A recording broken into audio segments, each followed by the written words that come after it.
is the medical director for UNM's Family Medicine Maternal, Child, and Reproductive Health Program and the University of New Mexico Hospital Milagro Program, which is a program for substance abuse in pregnancy. He's also the co-medical director for the UNM Mother-Baby Unit and Intermediate Care Nursery. So he does a lot. He's all over the place. After finishing his residency training in family medicine at UNM, he practiced rural family medicine at the Zuni Rama Indian Health Service Hospital for 6 years and earned a fellowship in obstetrics. He's board certified in family medicine and practices family medicine with a special interest in the care of pregnant women and newborns. We're especially happy that he's our site PI for the MOMS trial as part of the CTN here. His areas of research include rural maternity care, pelvic floor outcomes after childbirth, family planning, twin pregnancies, supporting women desiring physiological birth, and especially care for women with opioid dependence in their babies. This year, Dr. Leeman was awarded the 2021 Family Medicine Excellence in Education Award from the Society of Teachers of Family Medicine. And again, we're very happy that he's the site PI for CTN 0080. So he's here to tell us about buprenorphine microdosing. Welcome, Larry.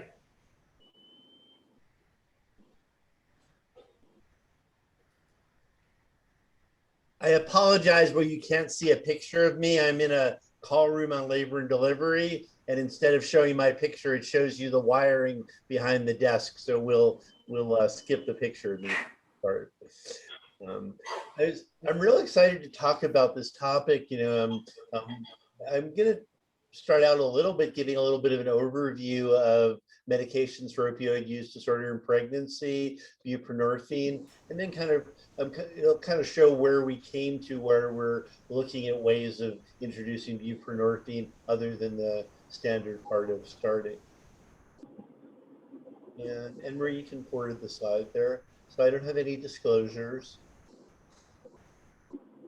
And the objectives will review some of the epidemiology and the issues of opioid use disorder in pregnancy, role for medications, contrast the different options, and understand the potential role for microdosing. So again, overview, how prevalent is opioid use dependence in pregnancy. So, basically we don't really have, like numbers for the last 5 years, but up to 2014, opioid use disorder in pregnancy quadrupled, second only to marijuana use in pregnancies. The costs, in addition to the human costs and the health costs to the mom, are very large as far as costs to the neonates for care for neonatal opioid withdrawal syndrome. When you look at it across the country, this little map of the states, and I don't think this is a big surprise to anybody, but there we are, shining there in blue there with one of the highest rates in the country. Pretty much any talk I do about opioid use disorder, I just really like to just mention some that we need to be looking at this from a center view, of patient-centered, and this usually a woman-centered view, a trauma-informed, view. And I think, most of us who are working this know this, but just to remind us that, the issue of opioid use dependence in pregnancy didn't just pop up during pregnancy. It didn't just pop out of nowhere. Almost all of the women have a long history of trauma, sexual abuse, physical abuse, neglect, and just to keep that in mind as we're discussing this. And again, I think most of us are very familiar with this, with sort of nice statements from Gabor Mate, who's a family physician who's from Canada. Not all addictions are rooted in abuse or trauma, but they all have some painful experience. They have a hurt, and this is more than just for substance use. It's gamblers, internet addicts, and so just as we're kind of talking about this, because often, I talk with some people who are like, how can a woman use drugs when she's pregnant? And it really comes from a lack of, I think, really understanding the whole picture. The woman is often doing something that for her life actually in some level makes sense. It's kind of treating her treating her pain. Our work is to try to treat the opioid dependence and try to eventually be treating the pain. All right, next slide. And this is a slide that Young Women United has let me use just again, just to remember that we're looking at women who are pregnant that have a life history. Okay. So effects of opioid use disorder on pregnancy. So the major effects from an obstetric point of view are fetal growth restriction, babies that are small, that are stressed preterm delivery. Opioids don't appear to be teratogenic. We do need some more research on that. Withdrawal may increase risk of miscarriage, fetal demise, and preterm delivery. However, it's really not all that well established. Short-acting drugs, result in rapid cycles of fetal opioid intoxication withdrawal, which we think is linked to the adverse effects of fetal demise, fetal growth restriction, and preterm delivery. And that traditionally almost all of the babies were being treated with pharmacological methods. However, now that we're using more rooming in, breastfeeding, and buprenorphine, that's gone down significantly. Comorbidities, polysubstance abuse is a rule, not the exception, and that was true before the current surge in methamphetamine use. It's extremely true right now. A large proportion of our women have opioid use disorder and methamphetamine use as well. Comorbid nicotine addiction, some studies have been shown as high as 90%. Next slide. So what are the options for treatment of opioid addiction? So, abstinence-based therapy is an option, counseling, peer I can have that black cherry Snapple. I'm sorry, what? Abstinence-based therapy is an option. It's not the option that we're recommending, but we'll go over that. Opioid antagonist therapy, blocking action of opioids, which could be naloxone or naltrexone. We're not, naloxone is for overdose. Naltrexone and Vivitrol, we're not recommending starting in pregnancy. So really, when we're dealing with opioid replacement therapy, it's methadone or buprenorphine. And next slide. Methadone, is available from federally licensed opioid treatment programs. Buprenorphine available right now. Anybody has a waiver. Bupe implant and IM naltrexone, Vivitrol are not well studied in pregnancy. As Kim mentioned, though, we're very excited about the MOM study where we're looking at depot injections of buprenorphine versus sublingual. A major issue in New Mexico around the whole country is that there's a lack of access to methadone in most communities. And so really getting care for women tends to involve trying to get access to buprenorphine. In New Mexico, you can get methadone, Albuquerque, Santa Fe, I believe Espanola, very little in the southern part of the state. Wouldn't it be better to get women off abuse during pregnancy? I bring this up as a question I get asked all the time, and and the answer we think is this isn't the best approach. But why it's not the best approach has changed. In the past, we thought that, well, if a woman weaned off, that there was a significant risk of preterm birth and losing the pregnancy from actually weaning off of it. It does appear that the risk to the fetus of a woman weaning off of opiates is relatively low. But the thing that's even lower is the likelihood that she will stay off of the opiates. And so the reason that we're not recommending an abstinence-based approach or recommending medications are due to the numbers that we'll show you, which is that basically most women that try to do abstinence without MOUD winding up relapsing during the pregnancy.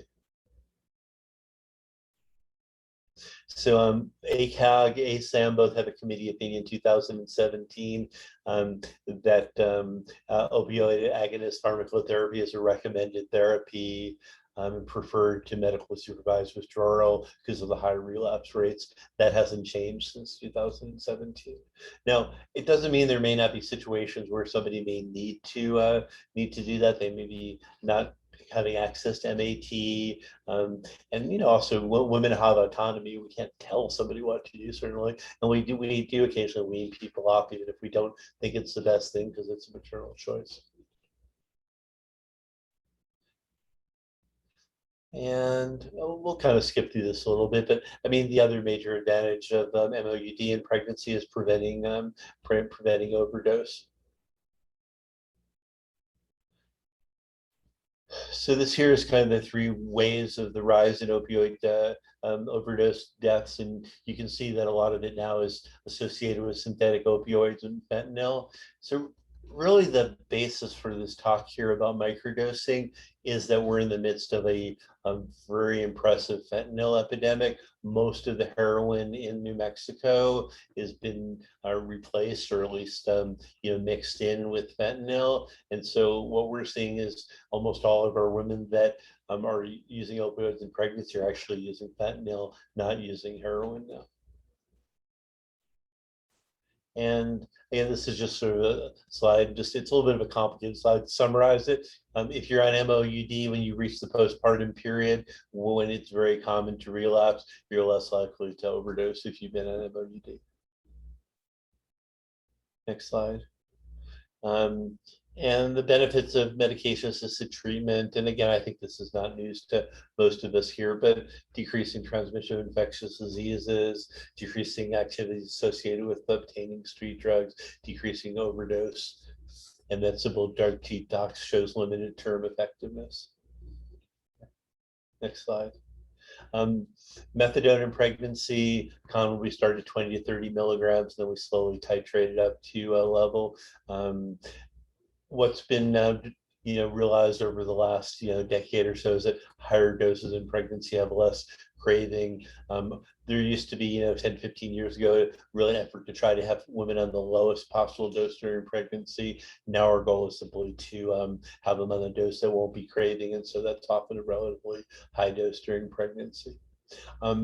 We're not transitioning during pregnancy routinely from methadone to buprenorphine, except sometimes we have to. Like, I was consulted recently about a woman moving back to North Dakota. There's no access for her to methadone, and she was actually in another hospital in town, but we came up with a plan to potentially transition her to buprenorphine. Okay, what is different about buprenorphine than methadone from pregnancy? It's much more accessible. Physicians can have a relatively limited amount of training to get an X waiver. It doesn't require an opioid treatment programs. Can be used in primary care settings. It also decreased some of the stigma that's associated with therapy. We found when we started offering buprenorphine in pregnancy in the clinics, many women who had declined to go for the opioid treatment program did come in for care.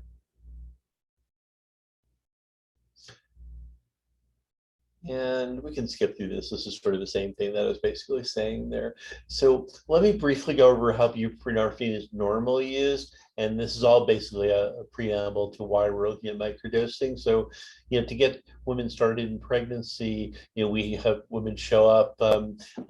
Ideally, they've been abstinent for 12 to 18 hours. They're in, moderate withdrawal. We can do that from an office-based induction. We can do that in the hospital if beyond viability.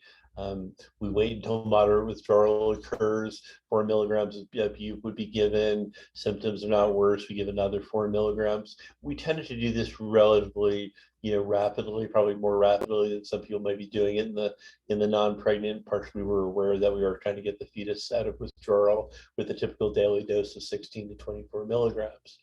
So up to about 18 months ago, we did this all the time.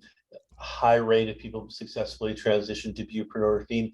And honestly, most of the time when we did this, at least half of the women said, "Oh, I've already tried buprenorphine. I bought that on the street. I got it from my friend. I did that. That's helping me. I need 2 pills." I mean, there's been a lot of positive experience with that.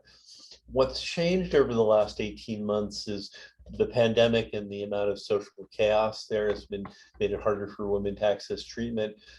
But with the increasing amount of fentanyl, we have the exact opposite experience. I have a woman coming, oh yeah, no, I tried using the, buprenorphine or Subutex. It made me really sick. So we have people that are coming to us who actually precipitated their own withdrawal, because it's much easier to do that on fentanyl. Next slide. So again, fentanyl has become the predominant opioid use. The induction is becoming harder, and it's harder on multiple levels. It's easier to precipitate withdrawal for the fentanyl, but most of the women, a lot of women are having trouble tolerating the withdrawal required to initiate the bupe. So, we have women that actually before their COW scores actually get that high, they're really fairly miserable. We've had people leaving the hospital or leaving their inductions. Also had people that were actually went through the standard withdrawal, got up to using their buprenorphine, and it actually still wasn't helping them. They're still experiencing withdrawal and often relapsed relatively quickly. Next slide. So what we've seen over this period of time, before the, if we go back to about 18 months ago, roughly 70% of our Milagro women were on buprenorphine, and about 30% were on methadone. Now it's about 30% that are on buprenorphine. So we've had a dramatic change over this period of time. The downsides of this are several. First of all, I'm not anti-methadone. Let me be clear about that. I mean, methadone is, we'd like people to be on a medication that they like and that works for them. But I think there are numerous reasons why it'd be better to have buprenorphine remain as an option. Methadone does have an increase in length of stay of the newborns. A lot of women have an inability or unwillingness to access daily methadone, leading to not being on anything at all. And so that's their only option. While with buprenorphine, they could get prescription for a week or two at a time. Next slide.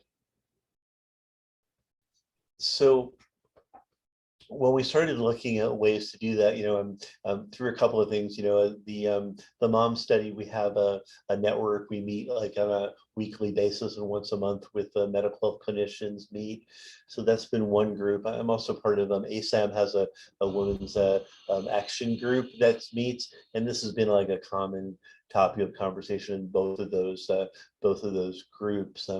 And many people have been using the microdosing approach in the non-pregnant women. And what the idea of the microdosing is that you start on a very small dose of buprenorphine, you gradually increase that up to a dose of usually 16 or more milligrams of buprenorphine.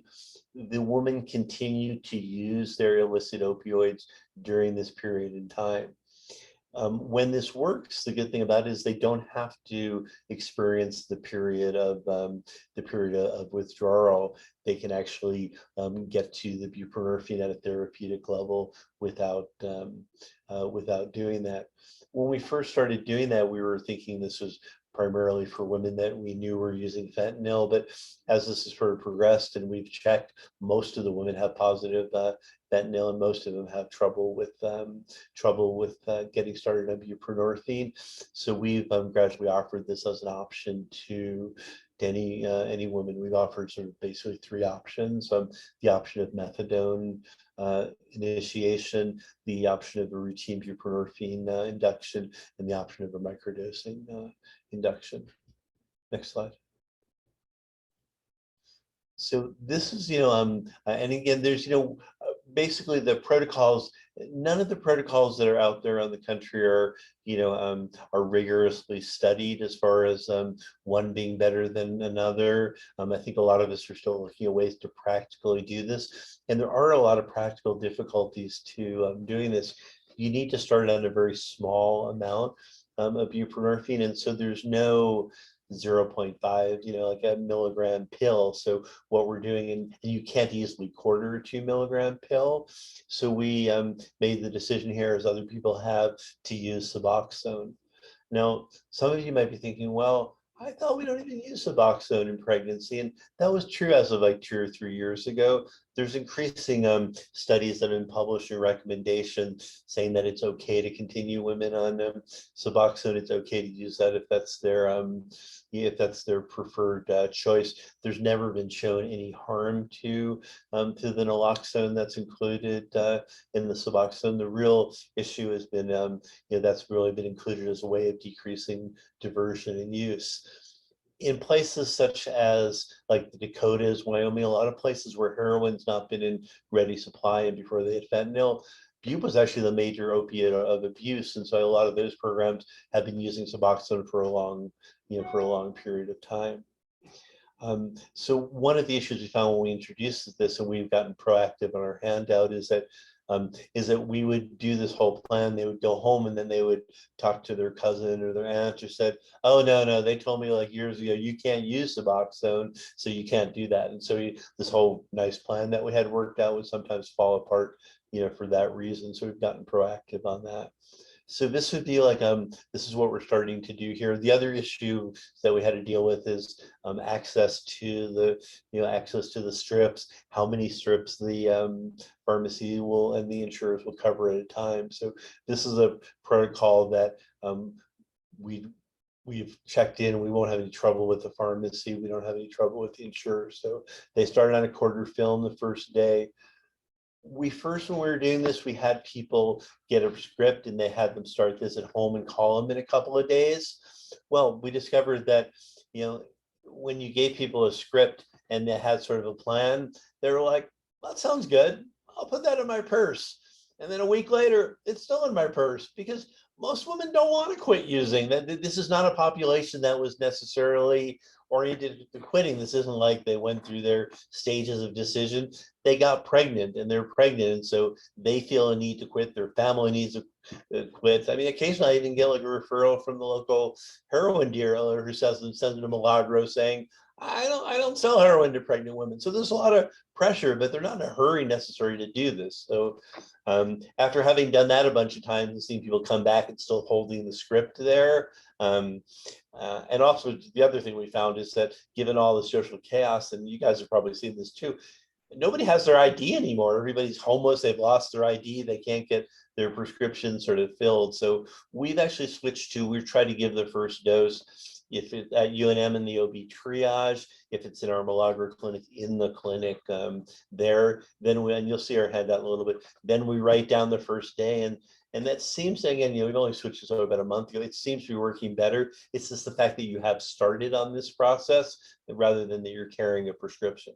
So this is what we initially do is we prescribe the strips just enough for the first 4 days, quarter film once a day, quarter film twice a day, one film in the morning, one film at night, and then I think there's actually a type. Oh, that should say half film. And day 3 is half of a film, and then and so it's 2 milligrams. So, but we eventually get people up to 4 milligrams. If you're writing this down, day 3, that's a typo. It should say 1/2 film. So by day 4, they're up to 4 milligrams. Now, is that enough to actually stop opioid craving? No, it's not. But it's also not enough to have precipitated withdrawal. So during this time, they have to keep using. I got a text. Yeah, you'll get these slides, and I'll even give you a version where I fix the typos. I apologize about that. So I will definitely send the slides. So what they have to keep using during this time is keep using their opiates. So that has its own logistics.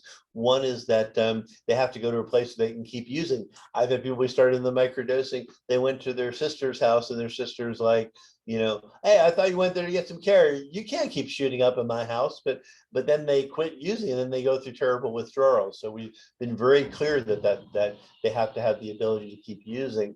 It also means I can't admit people, which is really a problem for me. And I'm looking for a solution to this, because if I have someone that's sort of homeless, they'd like to do this. Well, I can't bring them in the hospital.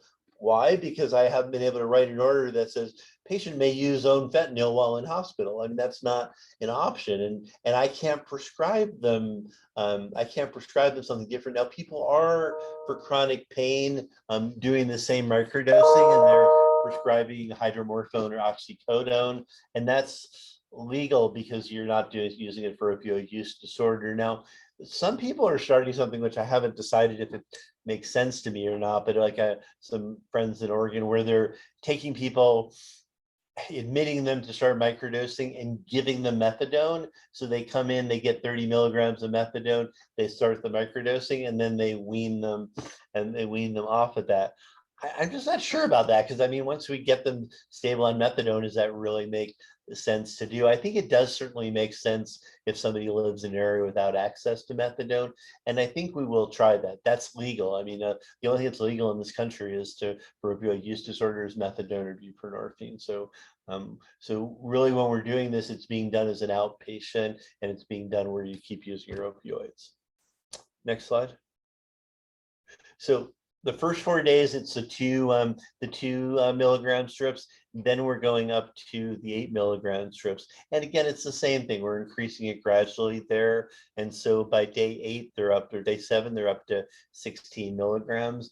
Now there's some fluctuation there. A lot of people anecdotally are finding that many people on fentanyl actually need to go up to 24 milligrams. Some people are even saying 32 milligrams, which is something we almost never recommend using, and that's not necessarily long term, but they may need almost to be flooding their receptors during this time when the fentanyl is washing itself out. It's a long washout, and that also confused a lot of us. A lot of us in the hospital, fentanyl, that's a nice short acting drug, that's all gone in a couple hours, but not when you use it chronically. The renal excretion is very slow, and so it's really talking about many days to weeks. And so it may turn out that we need to have more people on 24 milligrams or maybe even higher, and then bring them down after a period of time.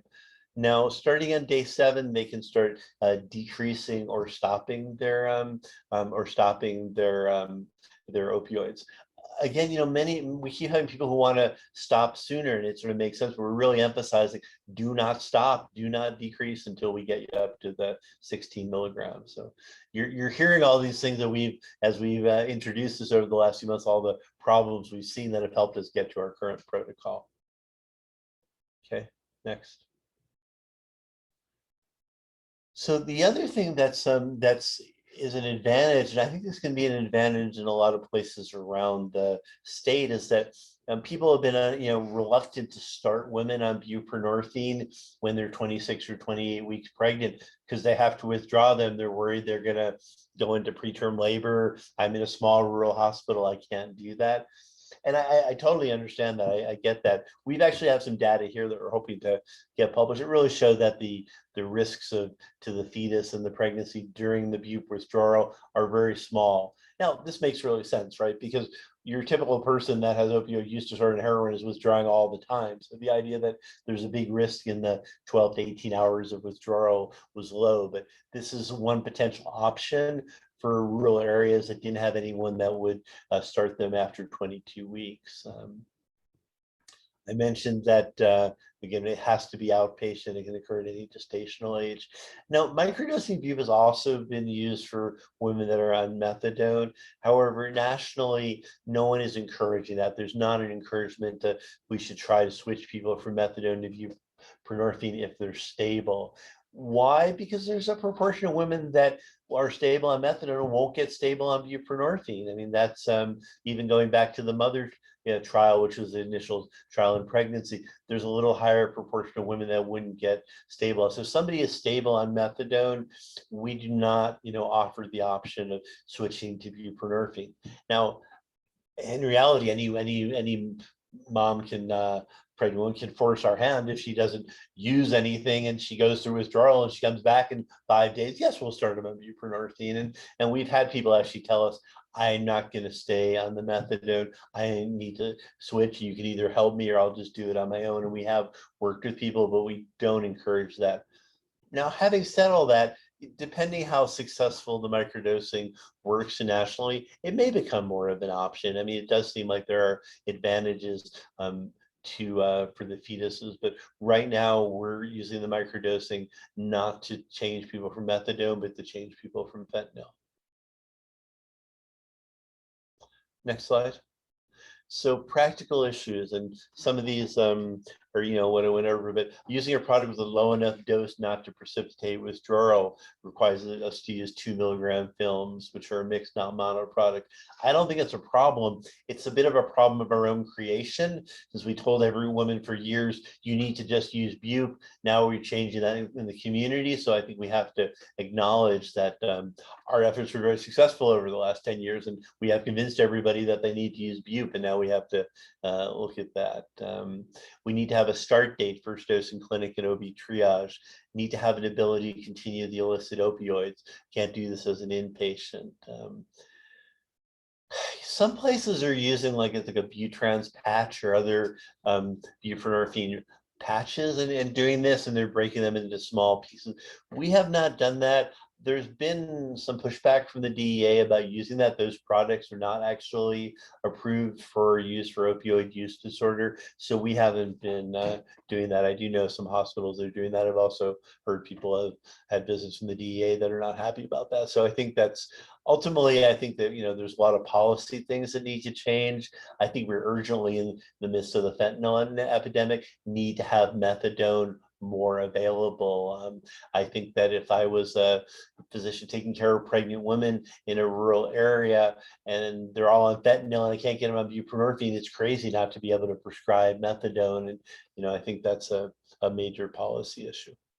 I mentioned where many are not ready to stop, but urgency is a pregnancy, and that's why we're talking about trying to give them the first dose, get them started immediately. One thing that we're starting to introduce is trying to do more closer follow-up, give a phone call on day 2 to 3, visit at day 4 to 5. Initially, we were starting this and we were trying to make this a little easier and see people back in a week, but there's enough issues that have come up that we realized that calling and and even if you went through all this information, it's still, the person goes home, their grandmother says you can't use Suboxone or different things happening. So we're trying to do more careful follow-up. Next slide. So there's a patient handout, and this is actually, well, I'm happy that you're here today also, but that's actually for the patient. We're happy you're here today, and that's part of the handout. These are frequently asked questions, so we're now addressing a lot of these issues there, directly there, both on the handout and so that the provider is going over those. I think Christina and Marie, I think Gabe, you have access to that handout. Has that been sent out to people? Just a shout out to one of my colleagues, Sevi Francesca Gurley. She did a beautiful job of showing how you cut the strips, because that's the other thing. I mean, it sounds easy, but people aren't necessarily they're used to doing math with their drugs. So showing them that's a quarter, you take one of those, we found that to be useful as well. I think we have that picture is coming next. Yeah. So again, this is just kind of going over how to do that, having sort of a graphic there. So a lot of information, this is still a thing that's in relatively rapid evolution. We have successfully gotten, people transition. I don't know what proportion are going to be successful around the country. People are finding somewhere, somewhere around 50% are being successfully induced by doing the microdosing. That's way better than, we're doing right now. We're having a really hard time with anyone doing a standard bupe induction in pregnancy. And I think we're probably having more trouble in pregnancy because, again, people aren't really quite ready to do this. I mean, I think it's a little different when you're dealing with people that are maybe ready to actually make that decision. So that's kind of the approach here. I'd love to have discussion here, answer questions. If any of you are doing this in non-pregnant women, or men, I mean, or anybody, what are your experiences on and doing this? And I'm also, I think, if there's people from other parts of the state, how much are you seeing the same thing? How much is your population now predominantly using fentanyl?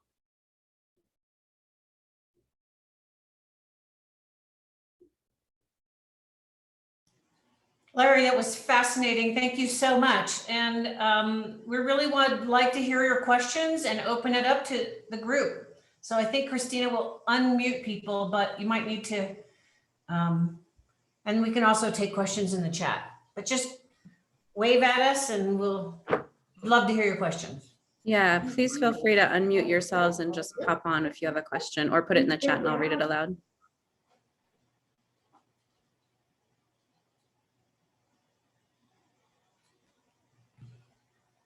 So while you're thinking, while you're thinking of questions for me, my question for you was: in your communities, are you seeing fentanyl largely replacing or being mixed in with heroin? Is that a statewide phenomena?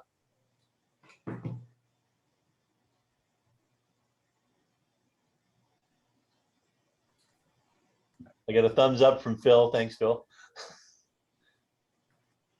We're definitely hearing this across the country, which is why this is so important. This is Philip. Yeah, we've been seeing combinations thereof. There's still a little bit of, according to our clients, a little bit of just, some still just heroin around. There's heroin with fentanyl, and then there's been separate fentanyl separately on its own. Sometime in the past, in this year, through the winter, it seems to have transitioned largely to the counterfeit pills, right? Rather than a substance, that was identifiable just as fentanyl itself. Most people are reporting that they're getting it in the pill form now. No, I'm starting to see like women, and I keep saying women because I use predominantly working with pregnant women and their partners who are seeking out fentanyl rather than heroin, rather than just getting it mixed in. Are you seeing that too, or that's becoming more of actually a drug of choice? With a few individuals, who've said that, we've been passing out the test strips here. They're extremely popular with people, and we hear things from all across the spectrum. We've also heard that from a few people that they've actually transitioned to smoking the pills instead of trying to inject them and stuff, because it's a little easier to manage the randomness of the fentanyl. So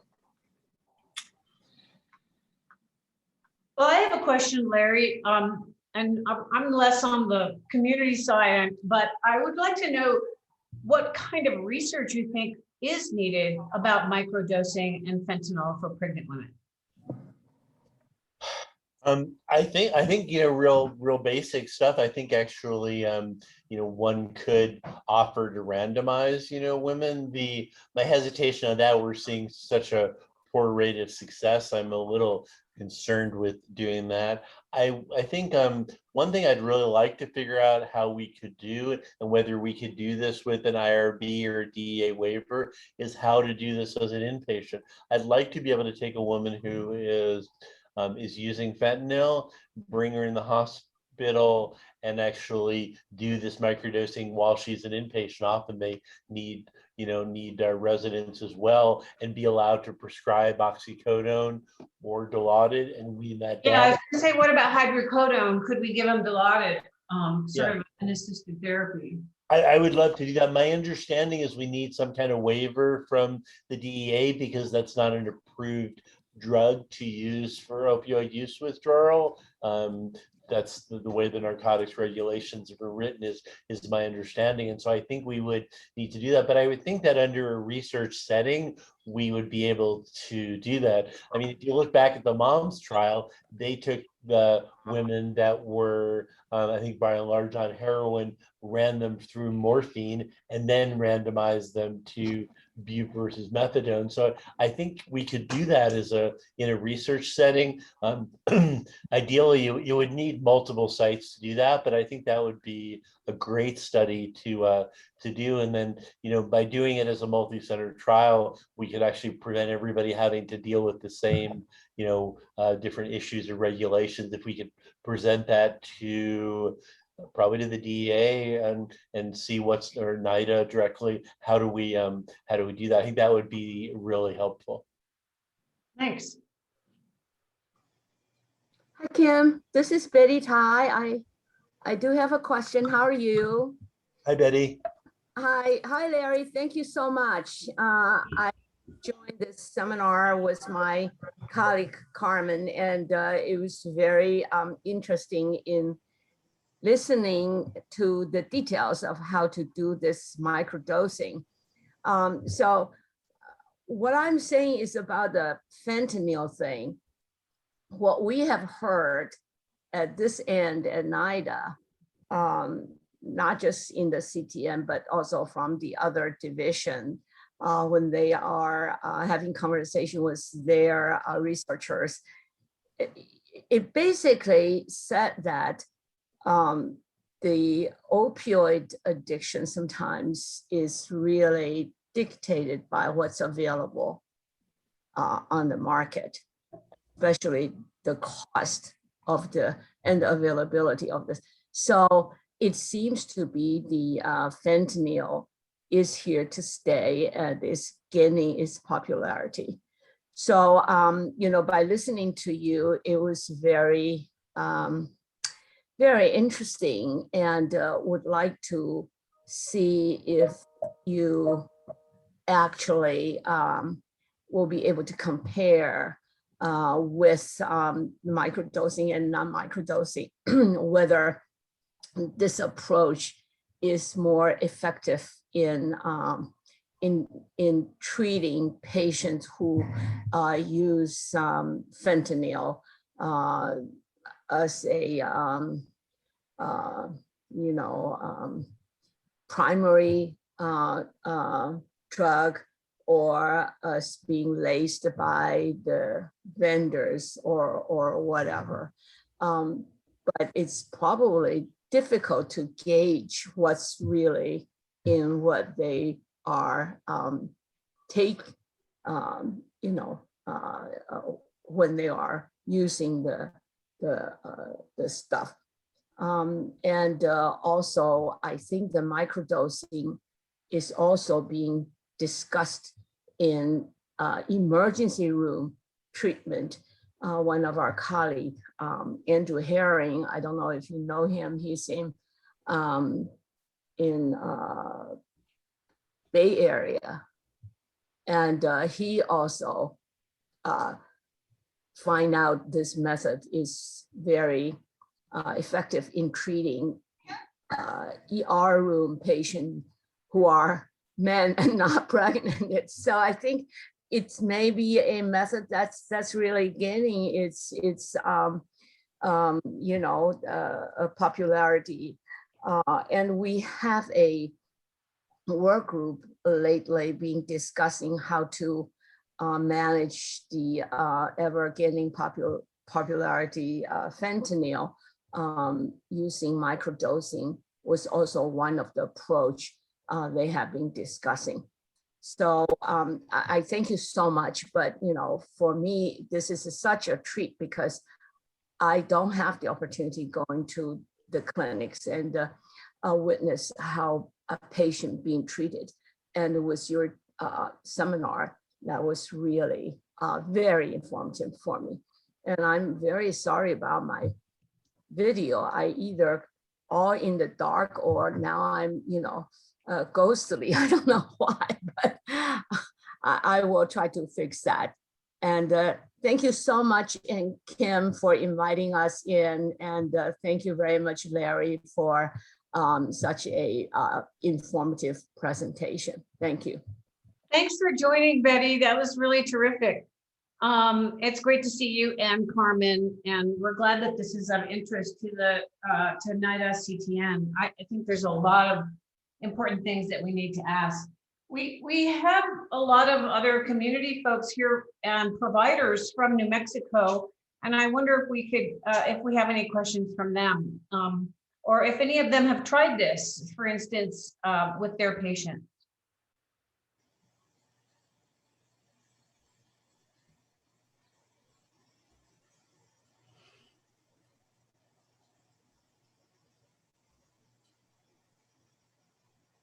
Anjali, I'll have to call on you. Have you tried this, or have you considered using this protocol?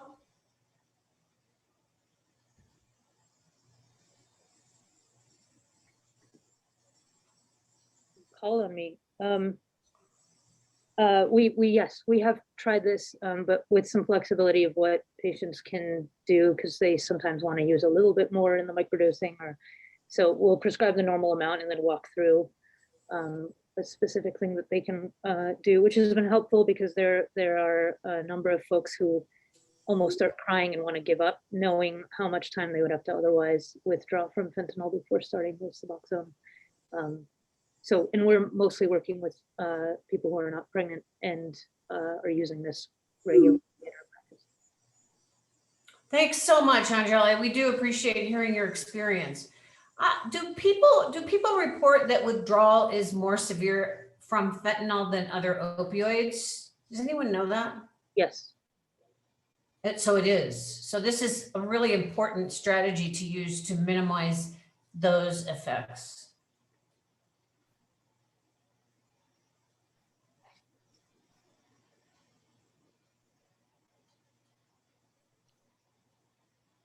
There's just one comment in the chat from Dr. Venner saying that she echoes Betty Ty's words.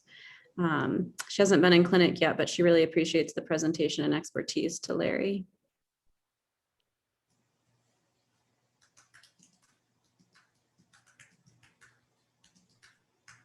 Well, from a research point of view, I do hope once, and we're sort of in the pilot phase here where we're kind of exploring and piloting different things. But I do think as we're have more of a protocol developed, that I think that studies are the way to go. And as I say, I think if we can figure out how to do an inpatient study and propose that to the clinical trials network for pregnant women, I think that would be that would potentially have a lot of benefit, because the inability to offer this to inpatients, given we have like a social crisis in the opioid using population with the pandemic and loss of housing, is such a difficult issue not to be able to do something like this when someone's being admitted to the hospital.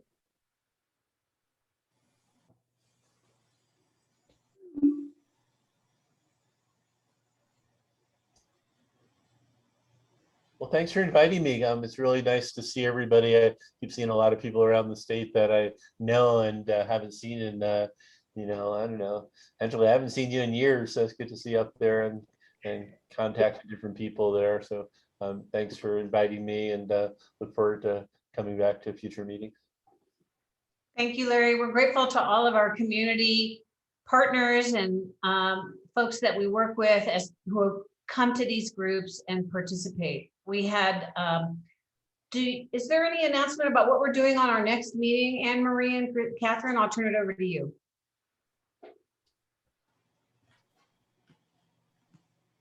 I don't have it right in front of me, but we are doing an update on stigma. Oh, that's right. We're doing a stigma update. That's going to be great. It'll be a fun workshop, and it'll be led by Dr. Erin Madden, formerly of UNM, right? And we will also have some community members in that. Well, hey, this is Philip. I do have a quick question there, if we still have a minute left. I'm just curious if any of the other providers on here have tried doing the microdose induction outside of pregnancy with folks that are habituated to fentanyl, and what that looks like, if you have any comments about that.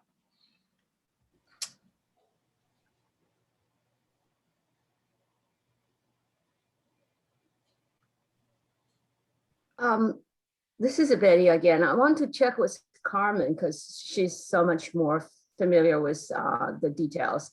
Carmen, do you know if Sarah Wickman has done microdosing, or who else? Because I remember seeing some of them talked about it and wrote about it. I don't know if, hello everyone. I don't know if Sarah Wickman specifically have tried microdosing. I know that in the study, the mom study 0080, there was another clinician in the call I believe the last a week ago or so, talking that they have been trying microdosing in the clinic. But I don't recall who was, like, which site.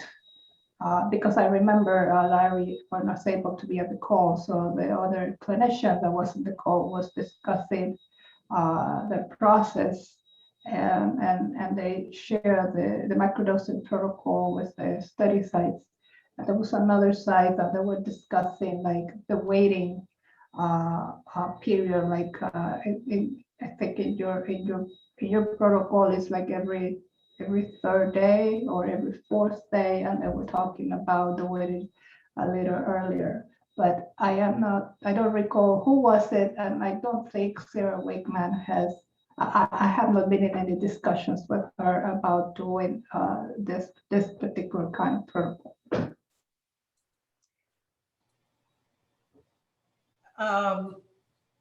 We just got something in the chat from Anjali that Dr. Wakeman did publish something on a patient who was hospitalized. That link is in the chat. Thank you, Anjali.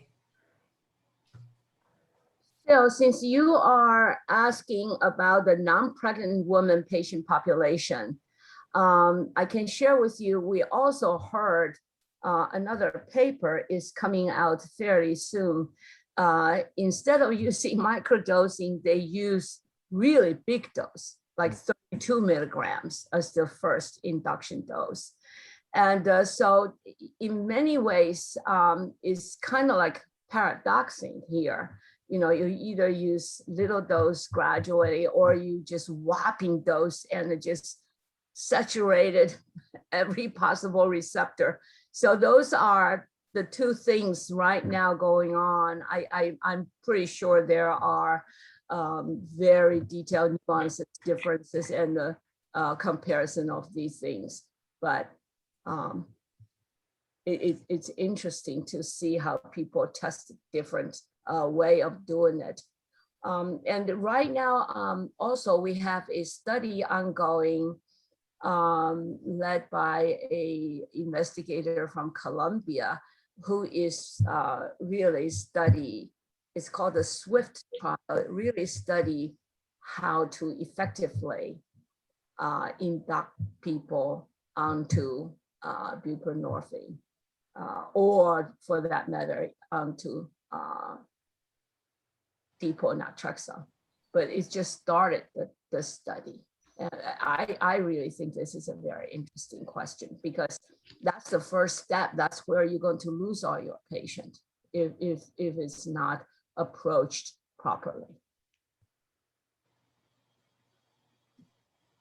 I've heard, I think at Press, they were doing some like massive macrodosing where someone would get very high levels of Suboxone to try to overcome the receptors. And one of our docs at Casa de Salud, who works at another clinic, also tried it at this other clinic a couple times, and it just wasn't very successful. Like, people went into massive precipitated withdrawal. So she stopped doing that. But you know, it sounds like there's some science behind that, and that it's been tried in some areas. But we generally are using microdosing for folks who are hesitant here, and we'll have some variation in how much they can start on, because for some folks, it's really hard to think about a 0.5 milligram dose. And it sounds like folks have been able to tolerate a little bit higher without going into withdrawals. But again, this is all really anecdotal. It's more like we talk to folks about what they should do, and then they kind of play with it at home. And that's why I think maybe like a qualitative study may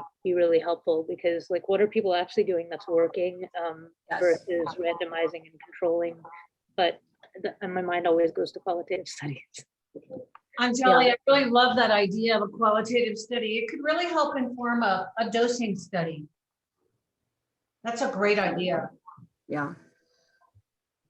And Dr. Leeman, I don't know if you've seen that in practice, if you've worked with pregnant women and given certain instructions, and then they come back to you saying, well, no, I took a little bit more and I was okay. I'm curious. Yeah, We haven't really. I mean, we've had people doing all sorts of other adjustments to stopping their opioids sooner. I have heard of people, I mean, I have friends who are using a little higher doses starting at 0.5 milligram, partially because we're dealing with a pregnancy and a fetus and we don't really know what precipitated withdrawal's effect is. I've been sort of have a little bit of an abundance of caution. And really, I figured it only makes a difference like a day or so. I mean, if I start them on a 0.5 milligram, or if we start a 0.5 milligram that rather than a milligram, it's not much of a difference. So it seems like pregnancy is not probably the place to push that envelope, but I think Yeah, true. it's really important research to be done, but maybe that would be better done in the non-pregnant, because if we do precipitate withdrawal. This is Philip, and I know you had, I've heard from folks that have worked with methadone that transition is much easier. And I noticed, or I heard you say, Larry, during your presentation that, of course, more access to methadone would be beneficial. I was just curious if you could speak to that experience a little bit. Phil, I'm not sure the experience of transition.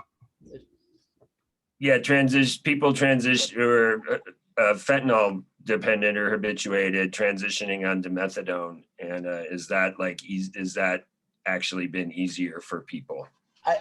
I think it probably is in some ways. I mean, they're not kind of quite having the same issue of prolonged intense withdrawal. The problem we see with methadone, you can only increase methadone so quickly. And so, I mean, most of the people that we see where that have traditionally actually gotten started in methadone pregnancy have continued to kind of use heroin on top of that. And I imagine, that is probably happening as well. So we don't really have any data on that. We know that we've had women who've had multiple failures before we started the microdosing with bupe and then wound up on methadone. So I mean, I think that's why we have 70% on methadone as opposed to the 30% that we did 18 months ago. So I think that's sort of showing on a community basis that that's working better.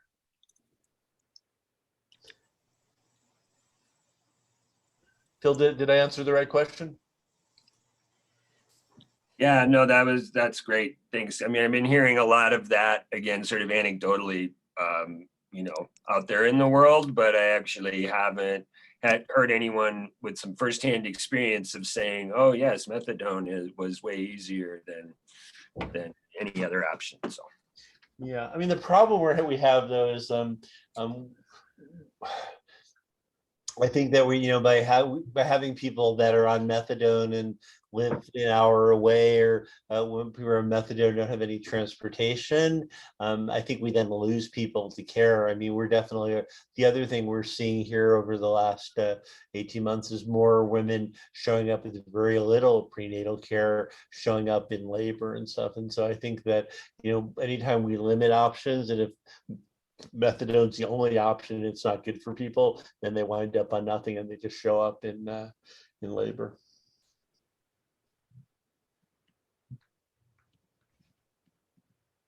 yeah, it feels weird referring people to that, even if that is the case, because their access is so limited up here in the north. So This is slightly off topic, but Phil, I'm curious, you talked about giving out fentanyl test strips. I'm curious how you're doing that and what the response is. We can't give it out in our syringe exchange yet until the state changes its law. yeah, I was trying to be compliant with that while we've gone through now. I've been back to the legislature 2 years in a row, and it hasn't managed to make it through both times. I started screening up here out of the waste we collected at our exchange. So cottons and cookers and things like that people were dumping along with those syringes, and we were tracking it by neighborhood and everything. We didn't actually find any until the end of 2019 is when it showed up here. And we were continuing to offer to test for people, but as soon as COVID started, I was like, I'm not going to wait for the legislature. And we just started passing them out through the program. And they've been incredibly popular and stuff. And so it's been a bit of a, without any support for it, it's been a little bit of a budget suck. But it seems totally worth it to me because people have taken to it very quickly. We know people are using them because, you know, we've had people bring them back to help us interpret the information for them.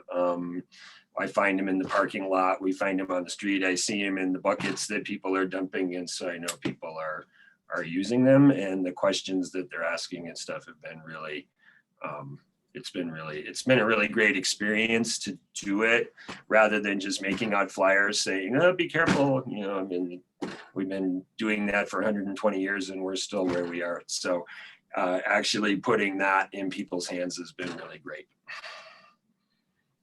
Well, we're at the top of our hour. Anne Marie, any parting words besides thank you all? This is a great community group. No, just to reiterate that. Thank you all so much. Thank you, Larry. That was wonderful. Thank you Yeah. for joining us. And Carmen, thank you. Have a good day. We'll Thank see you next time. We'll see you next time.